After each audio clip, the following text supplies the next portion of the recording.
हर इंसान अपने आप में एक चमत्कार है। पर कभी सोचा है कि इस चमत्कार के पीछे का विज्ञान क्या है? आज हम इसी कमाल के सफर को समझने वाले हैं, जो एक कोशिका से शुरू होकर एक पूरे इंसान तक पहुंचता है। ये कहानी हम सबकी है, हमारे होने का ब्लूप्रिंट। तो सवाल ये है कि एक इंसान को बनाने का साइंटिफिक नुस्खा आखिर है क्या? वो कौन सी चीजें हैं जो प्रेगनेंसी से लेके बचपन तक एक हेल्दी लाइफ की नींव रखती हैं? चलिए इस ब्लूप्रिंट को एक एक करके परत दर परत खोलते हैं। तो हमारा ये सफर शुरू होता है गर्भ से, जहां जिंदगी का पहला ब्लूप्रिंट तैयार होता है। ये वो वक्त है जब शरीर की सारी जरूरतें पूरी तरह से बदल जाती हैं, और बदलेंगी भी क्यों नहीं। आखिर अब वो एक नहीं बल्कि दो जिंदगियों के लिए काम कर रहा है। तो सबसे पहली चीज क्या चाहिए? एनर्जी। बिल्कुल, ऊर्जा। एक नया जीवन बनाने के लिए बॉडी को एक्स्ट्रा फ्यूल की जरूरत पड़ती है। अब सवाल है कितना? तो गर्भावस्था में हर दिन करीब करीब 350 किलो कैलोरीज ज्यादा चाहिए होती हैं, और ये सारी एनर्जी एक पूरे नए इंसान को बनाने में लगती है। पर रुके, कहानी सिर्फ कैलोरी पे खत्म नहीं होती। बॉडी की जरूरतें हर स्टेज पर बदलती हैं। जैसे गर्भावस्था में 350 एक्स्ट्रा कैलोरी चाहिए, ठीक है, लेकिन बच्चे के जन्म के बाद स्तनपान के दौरान ये जरूरत बढ़कर सीधा 600 तक पहुंच जाती है।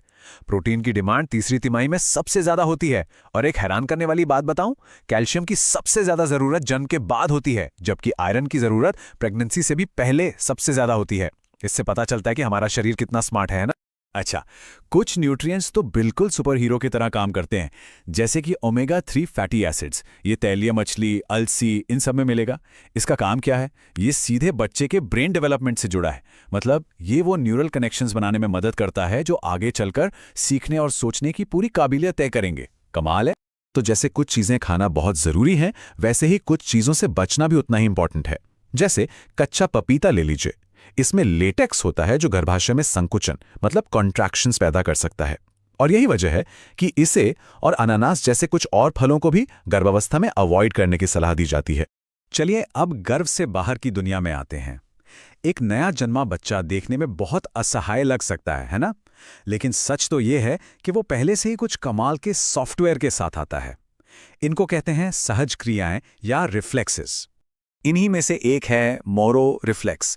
कभी ध्यान दिया है कि कोई बच्चा अचानक तेज आवाज से या गिरने जैसा महसूस होने पर झट से अपनी बाहें फैला लेता है? वो डर नहीं रहा होता। ये तो एक जन्म से मिला सर्वाइवल मैकेनिज्म है। इसे ऐसे समझिए जैसे ये कोई प्री हिस्टोरिक अलार्म सिस्टम हो, एक ऐसी इंस्टिंक्ट जो शायद हमारे पूर्वजों को शिकारियों से बचने में मदद करती होगी। ये हमें याद दिलाता है कि एक छोटा सा बच्चा भी अंदर से दुनिया के लिए कितना तैयार होके आता है। और ये अकेला नहीं है, और भी हैं।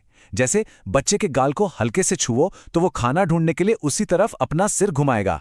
इसे कहते हैं रूटिंग रिफ्लेक्स। या फिर पैर के तलवे को सहलाओ तो उंगलियां पंखे की तरह बाहर फैल जाएंगी। यह है बेबिंस्की रिफ्लेक्स। ये सब उसी शानदार बिल्ट इन सॉफ्टवेयर का हिस्सा है।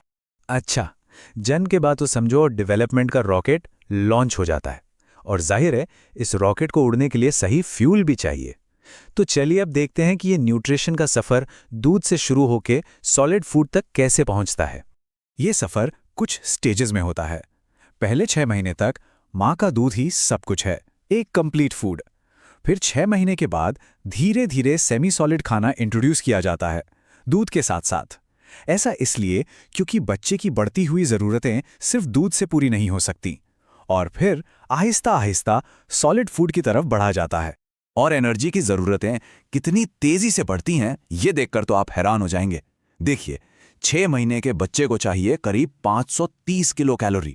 वहीं 1 से 3 साल के बच्चे को लगभग डबल यानी 1010 किलो कैलोरी की जरूरत होती है, और 4 से 6 साल तक ये आंकड़ा 1360 तक पहुंच जाता है। सोचिए, ये सारी एनर्जी उनके शरीर और दिमाग के सुपर फास्ट डेवलपमेंट में लगती है। और ये जो एक्स्ट्रा एनर्जी है ना, इसका असर सीधे सीधे फिजिकल ग्रोथ में दिखता है।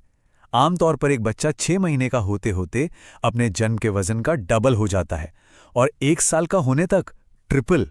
ये दिखाता है कि जिंदगी के पहले साल में ग्रोथ कितनी तेजी से होती है। शरीर तो बढ़ रहा है, लेकिन इसके साथ साथ एक और चीज है जो बहुत तेजी से बन रही है, और वो है मन। तो चलिए अब इस सबसे फैसिनेटिंग प्रोसेस को समझते हैं। आखिर एक दिमाग सोचना सीखता कैसे है? एक बहुत पुराना आइडिया है फिलोसोफर जॉन लॉक का कि एक बच्चा कोरी स्लेट या ब्लैंक स्लेट की तरह होता है। मतलब वो बिल्कुल खाली पैदा होता है और उसके एक्सपीरियंसेस ही उस पर सब कुछ लिखते हैं। सुनने में दिलचस्प लगता है, लेकिन क्या सच में ये इतना सिंपल है?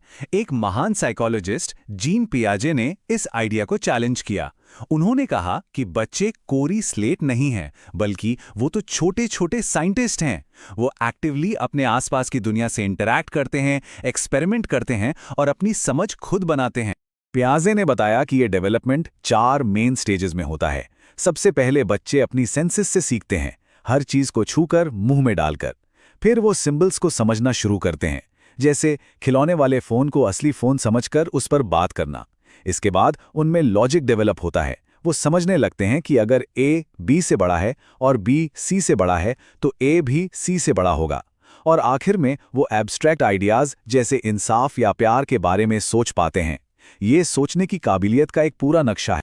तो हमने देखा कि एक नई जिंदगी को बनाने और उससे पालने पोसने के पीछे कितना गहरा और कमाल का साइंस है, और ये हमें एक बहुत बड़े सवाल पर लाकर छोड़ देता है। अगर हम एक हेल्दी स्टार्ट का विज्ञान जानते हैं, तो हम ये कैसे सुनिश्चित कर सकते हैं कि हर बच्चे को ये मौका मिले? ये एक ऐसा सवाल है जो हम सब